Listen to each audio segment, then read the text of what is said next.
Jua lishachomoza, kumpiga kumbo aliyemzembe lakini kumchochea mwenye bidii kutia bidii zaidi. Na kwenye safu ni Wakili Timam. Angekuwa anatumia miguu katika usafiri wake, ningesema mguu bandika mguu bandua, ila ni tofauti kwa sababu anatumia pikipiki katika usafiri wake wa kila siku.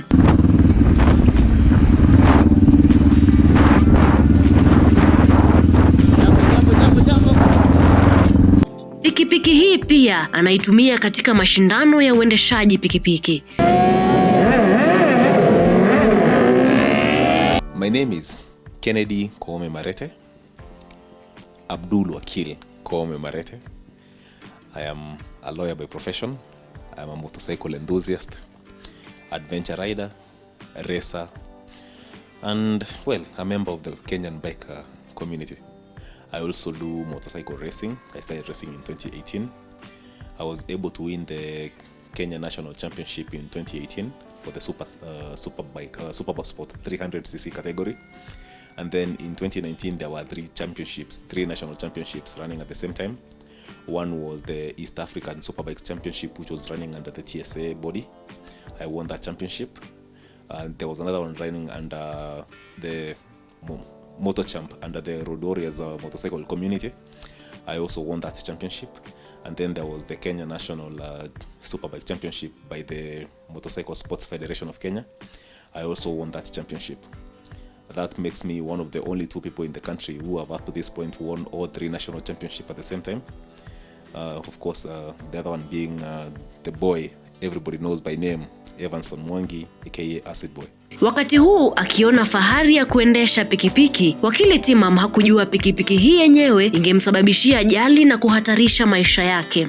Mtazamaji, ajali ni kama kivuli, kinatufuata kila tunapokwenda. Na wahenga walisema kwamba ajali haina kinga. Ingekuwa na kinga, basi tungejikinga. Inawadia tu ambapo sisi hatutarajii.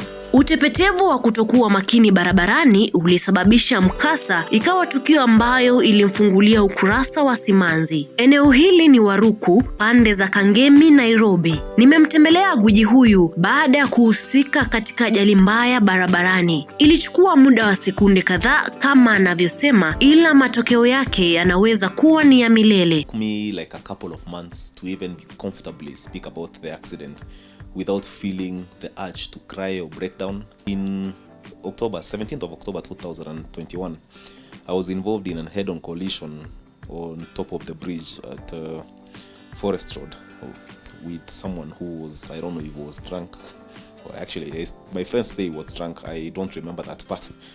And he was driving on the wrong side of the road for no apparent reason. There was no traffic. There was no reason whatsoever to be driving on that side of the road because he claims he was going to Parklands, and the place where he hit me is the road where someone would become using to come from the Pangani direction. So far for the leg, I've only had 4 surgeries done so far, but there's a chance that within the course of this month or the coming one, I might be going under the knife for the 5th one, which is supposed to be like some sort of a corrective surgery to remove the damaged bone and see what can be done to either regrow it or look for a way of rehabilitating the leg, because at the moment, from the look of things, if there is no improvement in the healing, I'm going to be stuck with some sort of a disability for the rest of my life. But that is not grounding me. I am still able to move around. I'm still able to live independently, of course without much assistance, and I can ride bikes, I can drive cars, so my life is not grounded because of the accident. It's just a bit of a minor setback that has inhibited my mobility to a certain extent. Being involved in a life-threatening accident where you have a situation where you're dealing with challenges such as a badly broken leg, badly bruised body, brain, blood clots in the brain, blood clots in your lungs, where people don't even think you're going to survive. It changes your life, because there are times like I was technically in between worlds, and I have been able to appreciate the fact that we are not permanent entities in this world. We are only travelers, and it enables you to have that push to try and give the world as much as you can, make it a much better place than you left it. I try to do as many things as I can nowadays with, that concerted effort, because I know I would want to leave this world better than I found it. And it is my hope and prayer that Mwenyezi Mungu, Allah, will enable me to at least fulfill as many of my projects or wishes for the community as possible. So besides giving me that push for life, it is also, it makes a few things challenging here and there. Like something as simple as walking when carrying something like a plate of food or a cup of something to drink. I can't do that yet. And 9 months down the line, it may sound like a small thing, but it's a big deal. But somehow, where there is a will, there is a way. And I've always attempted to be as independent as possible, because, when you're down, that is when you know who your true friends are.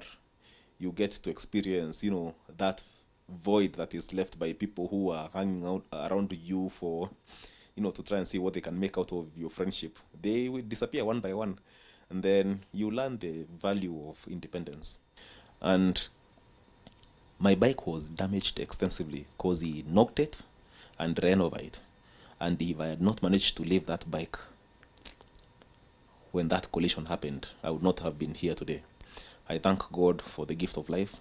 Unfortunately, I was only wearing the top half of my gear because I was coming home from a work-related assignment, pro bono work, the things you do in this world. And I was wearing a suit, like the official suit, because I was telling myself, like, I'm going to meet strangers who will not understand that I actually do legal work on a motorcycle. So I thought, let me put on a suit for them. Yeah. Funny enough, those are people who've never seen me since the accident. In fact, like when I was in hospital, I actually sent some money to them because I had promised to help them with some bills. Anyway, life is like that. The thing is, I'm happy to be alive. I have had to deal with trauma. I've been able to overcome it. Nowadays, I can actually speak about the accident independently without feeling like there is some sort of weight or baggage that I am carrying. It's the first month after the accident, I couldn't even leave the bed. I was stuck to a bed. I would wake up on that bed, be washed on the bed, do my long and short course on that bed, medicine, same bed, eating, drinking, sleeping, being visited. And that kind of life is not easy. There's a complete set of safety protection gear that saves lives. Like for instance, on the day of the accident, I was wearing a Schubert helmet. If I was not wearing that Schubert helmet, I don't think I would have survived that accident. That helmet is expensive. If I was wearing the full suit, that is from head to toe, the way I usually ride on, pretty much 99% of the time I ride, I would not be talking about the kind of injuries I have right now, because I do have safety protection boots that would have prevented my leg from breaking. My leg broke because I was not wearing the right protection. I would encourage riders to wear whatever gear they have. Spare as much money as you can to buy good quality gear, because it only takes one accident to change the course of your history. And as you can see, mine has been 9 very different months of my life simply because I was not wearing gear from this point downwards. How important gear is I had a head-on collision with a car, and the only injury I have on the parts which I was not wearing gear is a small scratch which I don't even think can be seen on the camera here. There are no other injuries that I am nursing from the parts where I was geared up. But on the parts which I was not geared up, the damage is extensive. I have a lot of scarring on my legs, both of them. You can see this is the leg that was not broken but was scarred. This is the leg that was broken. I would tell you, gear is very important. And I cannot preach it enough, the importance of wearing gear every time you ride. And this goes to, let's say, pillion passengers. We have, let's say, ladies, especially ladies, who are taken for rides by their male friends with bikes, and they are only given a helmet, and they are told, you're set. I will tell you for a fact that if you have an accident, and if you're not geared up, it does not matter whether you are the rider or the passenger. The extent of the injuries you will suffer will probably if not cost you your life, change the course of it forever. I will encourage people, if you're able to invest on a track day, go to Islimo Runs, go to TGRV, pay for the track access fees, talk to a racer who has got some experience and is willing to share with you. Practice racing skills, from cornering properly, using the best lines to approach a corner. They call them racing lines. Practice how to change your gears timely, know which gear is best for which speed, in which gear do you need to be when you're going through what kind of a corner. Get those skills sharpened. Eventually you will have such a good skill that you don't even need to use it for racing. It will make you the safest rider on Kenyan roads.